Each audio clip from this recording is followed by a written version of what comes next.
Hello, hello. It is time for another book review. Today we have the Kitchen Witch Handbook. Now, when I picked this up, it looked quite intriguing. It's by Aurora Kane. Wisdom, recipes, and potions for everyday magic at home. I like that whole vibe, so I thought let's give this book a try. So far, the artwork is nice. Little bits of it. It's not overwhelming. Nice straightforward table of contents. And this is a two-part basically. Two parts. Keep her nice and simple, straightforward, which is always good for beginners. A little prologue about her and how she looks at magic and the seasons and all that good stuff. I really like that. And then on to the introduction.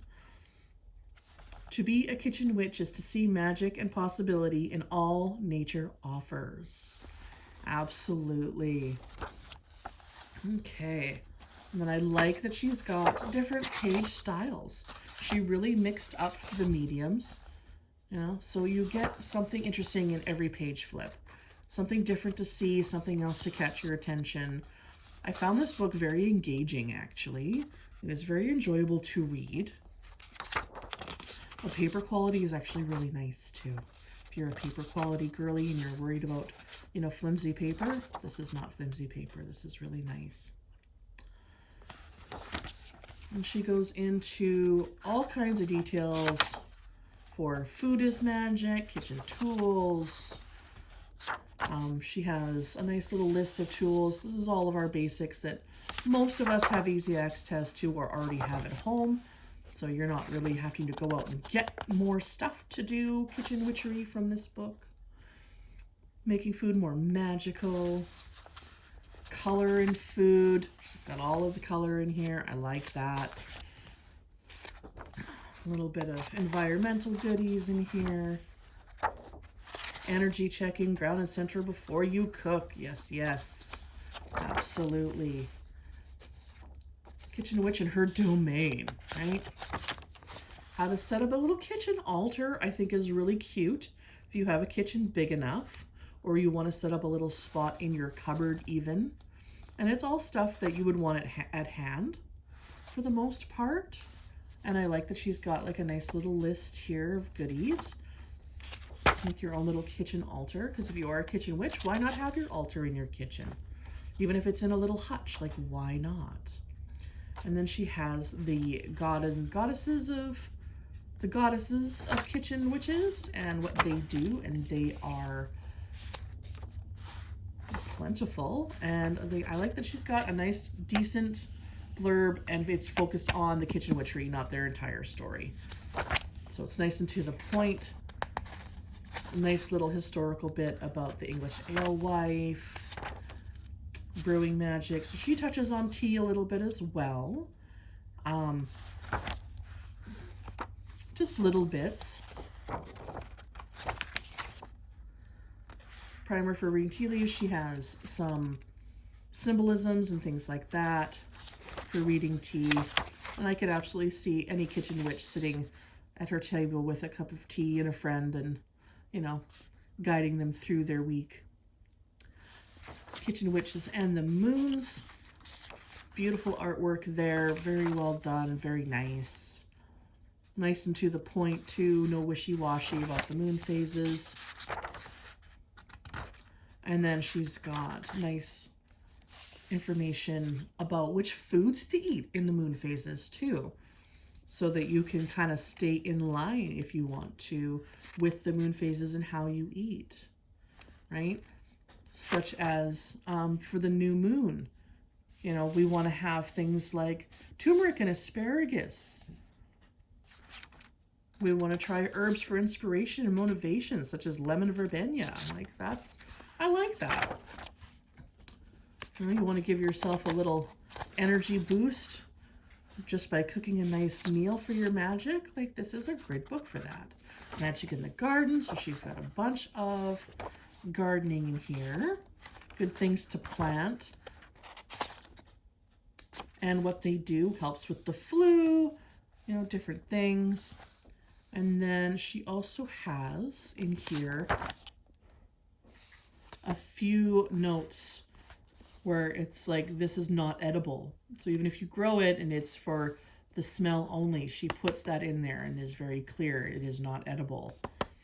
Right? Moonflower, not edible. She's very clear on that. I like that.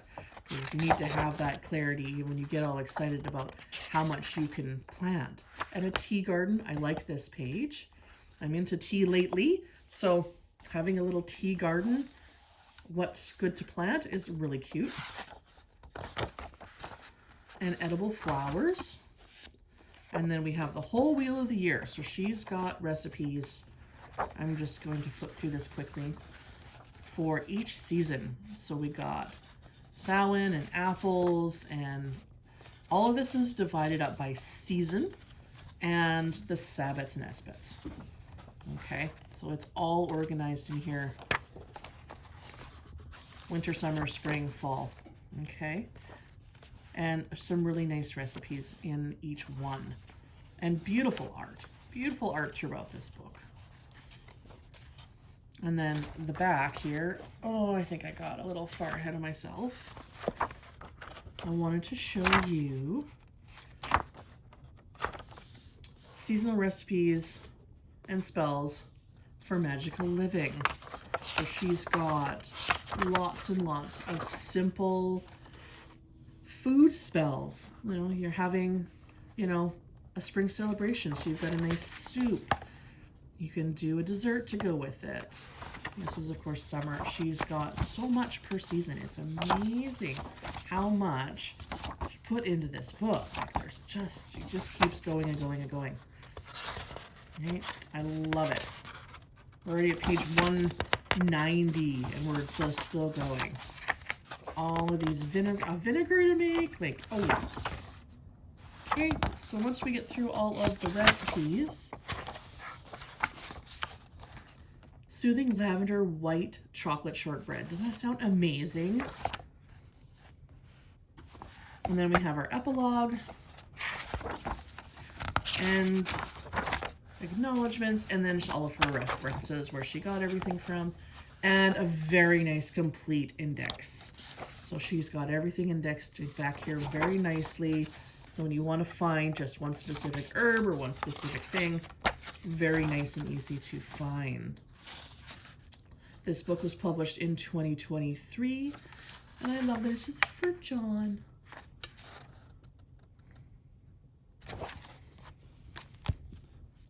Add a dash of magic to your kitchen. So this guy was $26 Canadian. Very, very nice book. Very good job. I really did. I really enjoyed reading this book. Good for any magical level, absolutely. Beginner friendly, advanced friendly, absolutely. I could almost handle this book being twice the size. She could have really made this book a chonker, and I would have been happy with it too. I have no complaints about this book. This book gets a 9 out of 10 for me. I really have no complaints about it. I'm really, really happy with it. I mean, yes, it got a little dings in shipping, you know, but that happens, and that's never going to be her fault. So yeah, if you are interested in adding food and culinary magic to your life, this is a really good book to start out with. I think you'll really, really enjoy it. So if you like what you've seen and you want to see some more, please like, follow, all that good stuff. I would really appreciate it. Each one of you are always welcome. And if you have books that, you know, you'd like to see, and if I can get my hands on them, I will absolutely review them if I can. So, you know, let me know.